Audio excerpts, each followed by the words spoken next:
Puan Dahlia, Ajwa Bakery ni tak tahulah kenapa masa kita first time jumpa tu kan macam ada chemistry lah.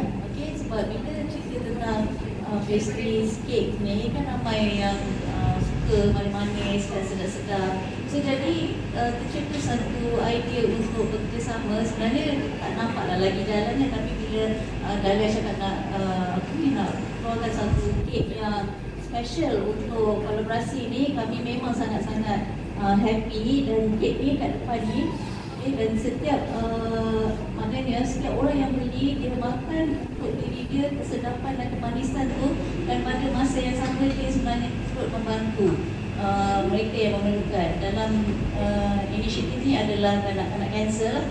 Okay, jadi kita memang sangat mengalukan sebab orang nak buat baik bukan hanya melalui bagi duit saja. Perkara-perkara macam ni melalui makan, melalui sukan, melalui barang dan sebagainya, boleh kita buat kolaborasi dan kita salurkan untuk tujuan kebajikan. Jadi Adina dan Ajwa, kami sangat-sangat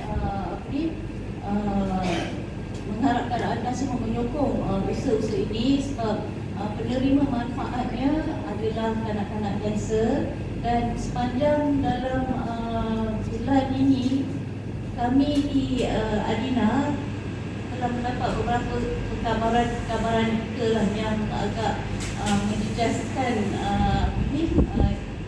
kerja-kerja kami lah. Sebab kita baru je melawat seorang adik ni, tak lama lepas tu dia pergi, dan sekarang ada lagi seorang dalam keadaan kritikal. So kita nak bantu, tak boleh berhenti lah kan? Maksudnya dengan apa cara yang kita boleh usahakan, dengan apa cara yang kita boleh buat, kita akan buat.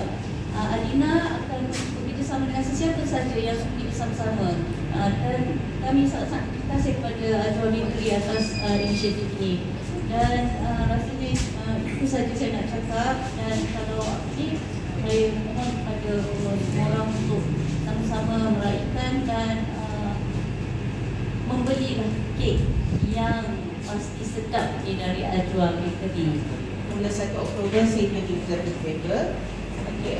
Silakan untuk Puan Dahlia dan Puan Nurdiana untuk menandatangani MOU tersebut.